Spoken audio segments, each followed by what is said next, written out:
문제는 타이밍. 이제 우리가 셀 차례다. 셀 타이밍을 알려주는 유안타 T레이더. 잘 파는 게 투자다. 유안타증권.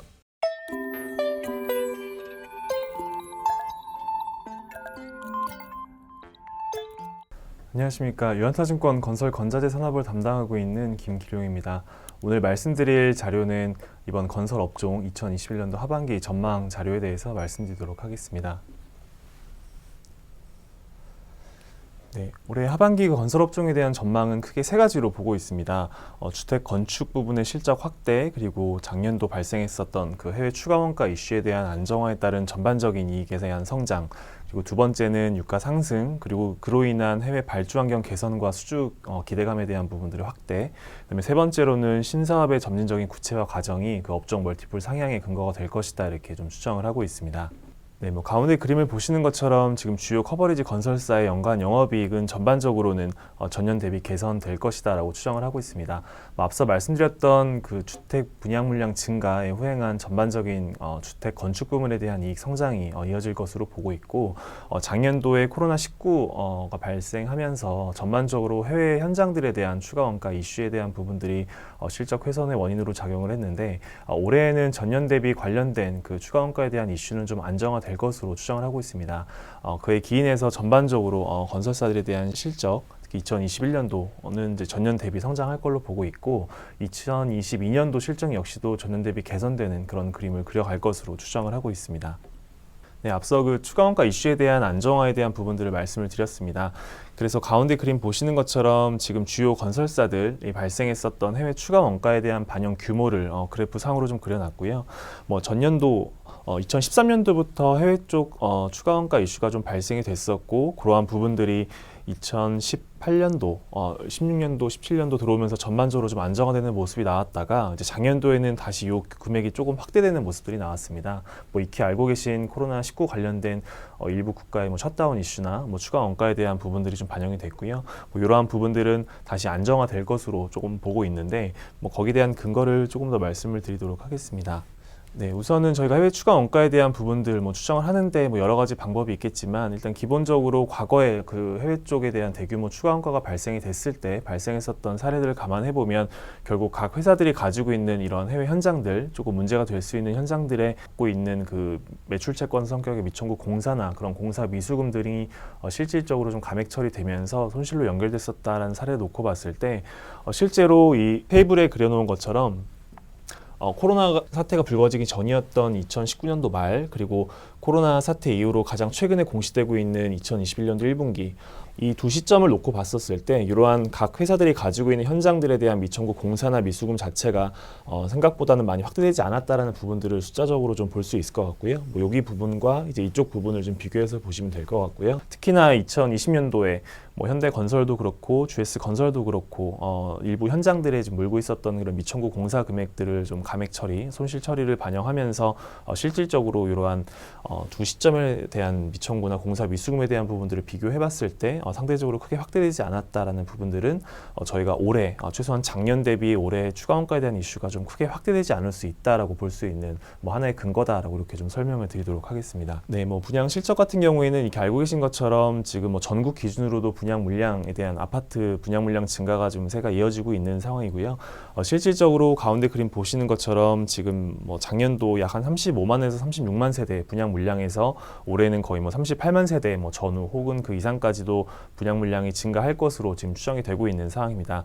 그렇기 때문에 자연스럽게 이제 분양 물량 증가에 후행한 이런 실적 기여에 대한 부분들이 확대될 수 있다라는 부분들은 긍정적인 이슈로 좀 저희가 볼 수 있을 것 같고요. 특히 대형사들의 그 연간 주택 분양 물량 가이던스도 지금 2020년도 대비 2021년도 다 지금 증가할 것으로 좀 추정이 되고 있는 상황입니다.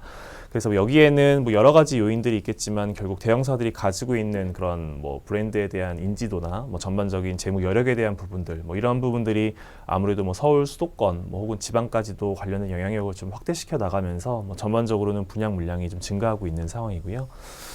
특히나 그 서울 지역 같은 경우들 이렇게 내려본다라고 하면 이제 최근에 레미안 원밸리라고 하는 그 단지가 민간 택지 분양가 상한제가 시행된 이후로 좀 저희가 샘플로 볼 수 있는 가장 큰 그 강남권 대단지에 대한 분양이 실질적으로 좀 이루어졌는데 어쨌든 기존의 레미안 원밸리 같은 경우에도 허그에서 제시했던 분양가와 실제 조합이 원하는 분양가에 대한 괴리가 좀 좁혀지지 않으면서 좀 지연됐던 부분들이 결국은 민간택지 분양가 상한제 시행 이후로 다시금 어떻게 보면 조합 쪽에 조금 더 눈높이를 맞출 수 있는 그런 분양가가 좀 산정이 되면서 이제 실질적으로 이제 분양으로 이어졌었던 그런 사례가 최근에 좀 발생이 됐습니다. 그래서 뭐 아래에 넣어놓은 것처럼 여러 가지 현장들, 그 서울 지역의 특히 재건축 재개발 사업지들 그리고 그 안에 들어가 있는 이런 대형사들의 그런 시공사 선정에 대한 부분들을 감안해 놓고 보면 앞서 보셨던 연간 아파트 분양보다 실제로 대형사들의 그 연간 주택 분양 물량 자체가 더 늘어난다라는 부분들은 이렇게 좀 서울 주요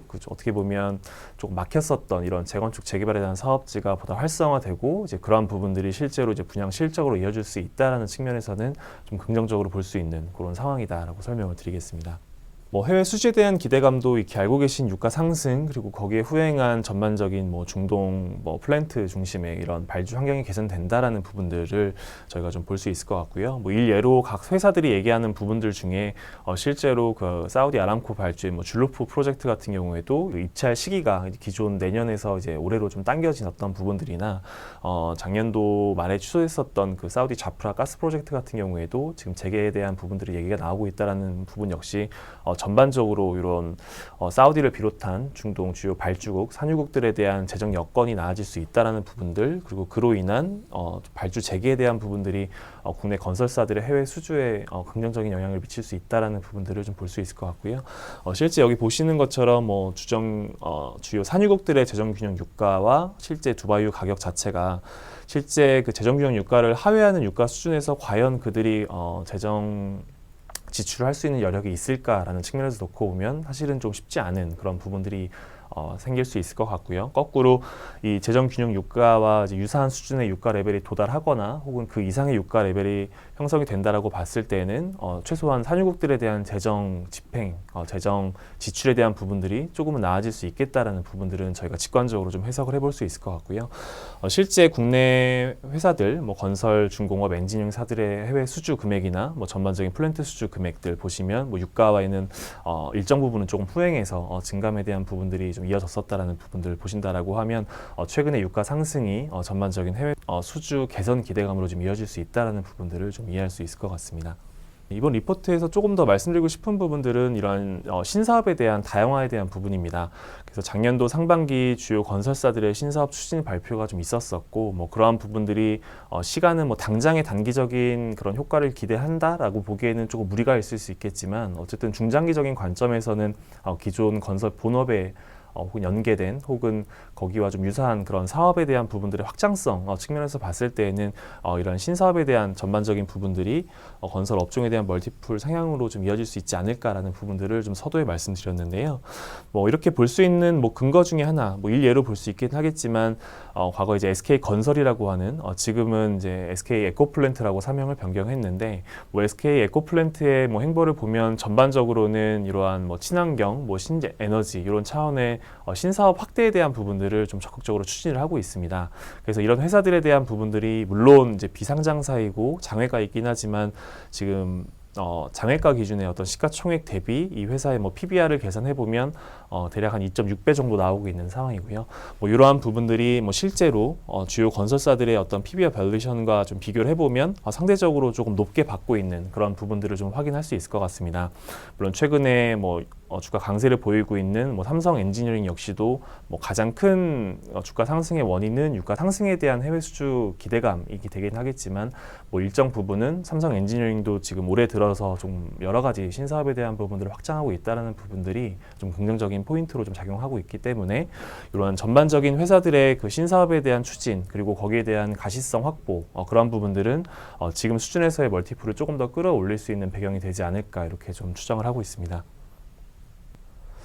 네, 그 건설 업종에 대한 하반기 전망 내용을 좀 말씀을 드렸고요. 그다음에 그 업종 내에서는 저희는 현대건설을 지금 최선호주로 좀 말씀을 드리고 있습니다. 그래서 크게 보면 일단 올해 실적 같은 경우는 굉장히 뚜렷한 실적 개선을 보일 거다 이렇게 추정을 하고 있고요. 뭐 앞서 말씀드렸던 주택 건축 부문에 대한 이익 성장이나 혹은 뭐 현대건설이 이미 기수주했던 이런 사우디 마르잔이나 뭐 이라크 정유공장 같은 이런 대규모 현장들에 대한 공정 진행에 따라서 그러한 이런 현장들에 대한 실적 기여 역시도 전년도보다는 올해 좀 더 확대될 걸로 보고 있고요. 특히나 작년도에 코로나 관련된 해외 쪽의 약 추가 원가 약 3천억 원 이상에 대한 부분들을 반영했던 그러한 부분들이 결국 낮은 실적 기저를 형성하고 그러한 부분들이 올해에는 오히려 실적 개선폭을 확대할 수 있는 그런 요인이 될 것으로 보고 있습니다. 그리고 뭐 현대건설 같은 경우에는 뭐 해외도 마찬가지고 국내도 그렇지만 전반적으로는 지금 뭐 수주 확대에 대한 그런 그림들을 그려가고 있고요. 특히 뭐 해외 수주 관련해서도 가장 업종 내에서는 지역별 혹은 공종별로 좀 다변화되어 있다. 뭐 그렇기 때문에 앞서 뭐 유가 상승에 기인한 중동 플랜트에 대한 발주 환경 개선들도 있겠지만 결국 코로나 이후로 전반적인 각국의 어떤 건설 투자 확대나 뭐 이런 측면에서는 뭐 여러 가지 뭐 항만이나 뭐 철도 뭐 기타 다양한 공종에 대한 영향을 가지고 있기 때문에 그런 맥락에서는 뭐 현대건설의 해외 수주 뭐 개선에 대한 부분들 역시도 유효할 걸로 보고 있고요. 좀 부수적이긴 하지만 지금 이제 올해 보고 있는 뭐 이집트 원전 같은 이러한 프로젝트 역시도 이 회사가 가지고 있는 공종 좀 다변화된 역량 이런 부분들을 좀 증명할 수 있는 포인트가 될 걸로 보고 있습니다. 그래서 이번 리포트를 통해서 현대건설에 대한 목표 주가를 7만 원으로 상향을 했습니다. 뭐 거기에 대한 근거는 이제 타겟 PBR에 대한 부분들을 기존 0.9배에서 1.1배로 지금 상향했기 때문이다라고 봐주시면 될 것 같고요. 뭐 앞서 말씀드렸던 그런 투자 포인트, 추가적으로 뭐 재무적인 여력을 본다고 하더라도 뭐 3조 원 이상의 연결 기준의 순연금을 가지고 있기 때문에 뭐 현재 해상 풍력이나 뭐 연료전지 같은 이런 다양한 신사업에 대한 확대 여력 역시도 긍정적이다 이렇게 판단을 하고 있습니다. 네, 이상으로 오늘 준비한 자료 발표 마치도록 하겠습니다. 감사합니다. 문제는 타이밍. 이제 우리가 셀 차례다. 유안타 T레이더. T레이더 유안타 T레이더 투자